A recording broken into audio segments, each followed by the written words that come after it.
Hey guys, welcome back. It's Mrs. Peterson, that lady who teaches art, and today I'm going to talk to you about texture. Texture is how something feels or what it looks like it might feel like if you touched it. Sometimes we are allowed to touch artwork and sometimes we're not. If we're at a museum, you probably shouldn't be touching the artwork.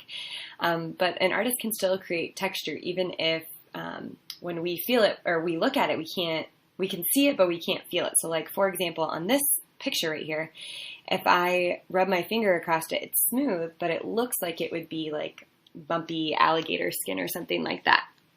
So the next section on the sheet says, list 5 words to describe a texture an artist might want to create in their piece. Well, the first thing they might want to create is something rough.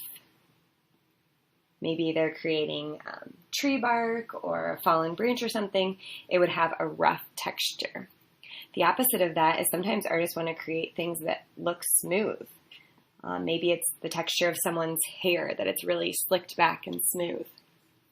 Another thing an artist might want to create is something that's bumpy.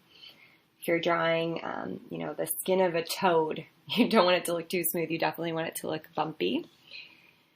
Maybe you want something that's fluffy. If you're drawing cotton candy or clouds, even sometimes a pillow or something, you might want it to look kind of fluffy.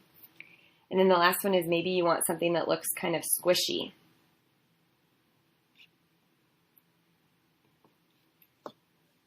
Maybe it's, a sponge, or maybe it's some kind of toy or something.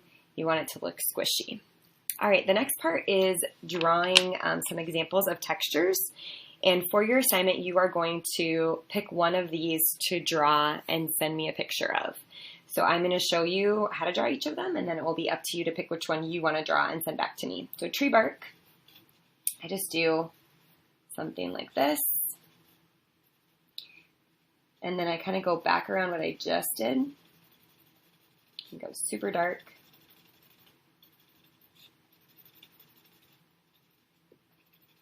And then maybe go lighter around that.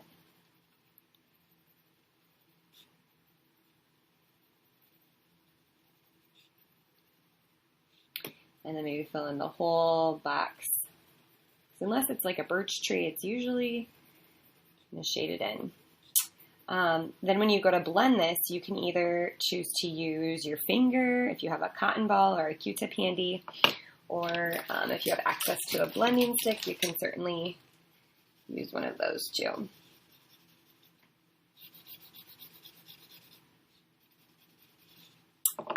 And there we have our tree bark.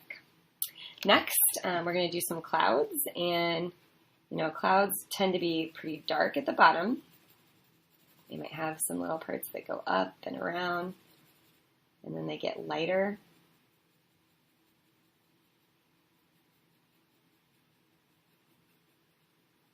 And then we'll just blend that out.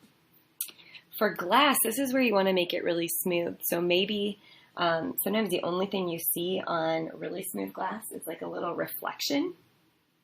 So we're just going to put a little reflection right there, and then the rest would be all smooth. If it's daytime out and I'm looking at the house across the street and the windows, if they're shut, they would look like they're black because it's just going to be solid. You don't see in with the light so bright on the outside.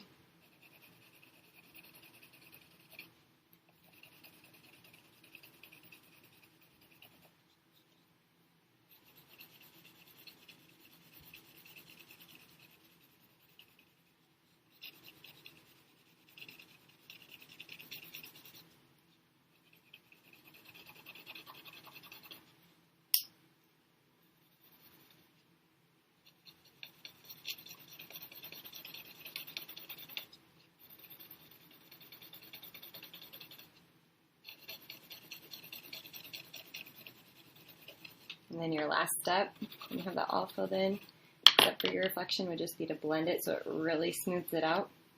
Blending is just a huge advantage when you are finishing an artwork. And then brick. This is one of the more fun ones for younger students to learn how to draw. So what I do is I do a couple of lines spaced across, And then I start in the middle of the top and I go straight down, skip the next one, straight down, skip the next one, straight down. And then I go back what I think looks about like a brick, put a line, skip the next one, put a line, skip the next one, put a line, and then take that same distance and go here. And then it looks like there'd be one there, and take that distance. All right, then go back to the other rows that are still blank right now, and in between the bricks that you just drew, you're gonna put that line. Okay, then most brick walls are not just plain white, so pick a few bricks and make them super black. I would not make them like the two that are right next to each other. And I would not make it like super even pattern of like every other one is this shade. I would just kind of spread out the ones that are really dark.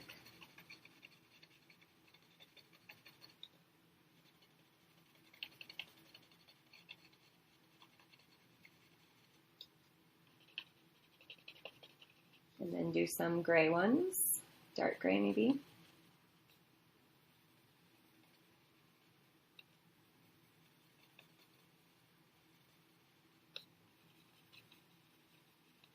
And then maybe fill the rest of them in with just like a medium gray, middle gray.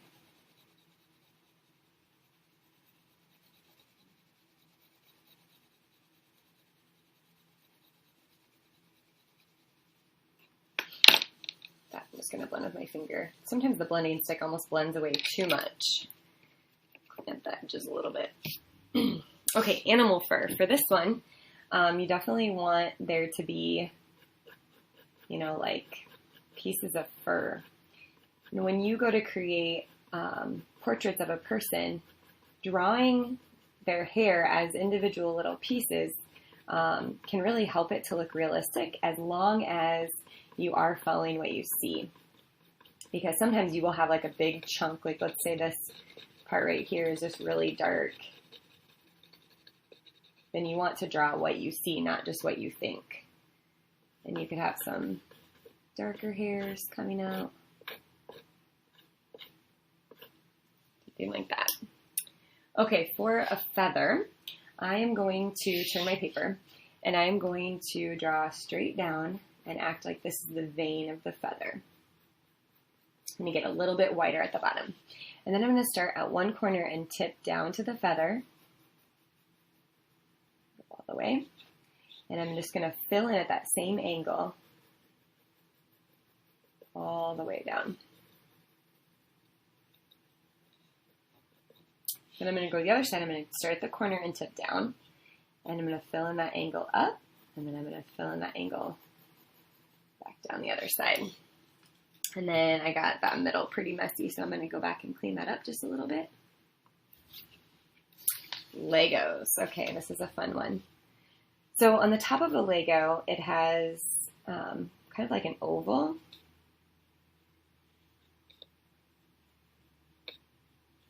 And those ovals are protruding from the Lego. They are in rows, so try to do that. And then usually they have like a dark spot right inside.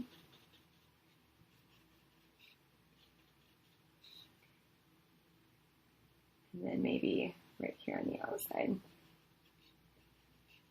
And then most Legos, if they have that dark of shading on them, are going to not be white. So make sure you fill in that back.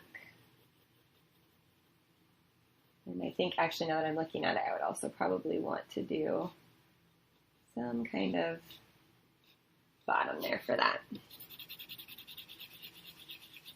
Okay, and then sandpaper. Sandpaper, I have a lot of students who will go straight for a stippling technique, and that's fine. You can definitely do that. But sandpaper is still not usually white. So make sure you go back and fill it in. I'm just going to use some hatching here to go over it really quickly. Hatching, remember, is those diagonal lines. And then if I go back and just blend that in, that'll give it more of a colored look. And then I can go back and add a few more. I'm running out of lead. Just try to be controlled with that. The harder you do it, sometimes they become little lines and streaks. And then for a bonus question, name one more texture an artist could create and draw an example of that. All right, guys, that is texture. Be sure to pick one of those examples, draw it, and send me a picture of it. Can't wait to see what you create.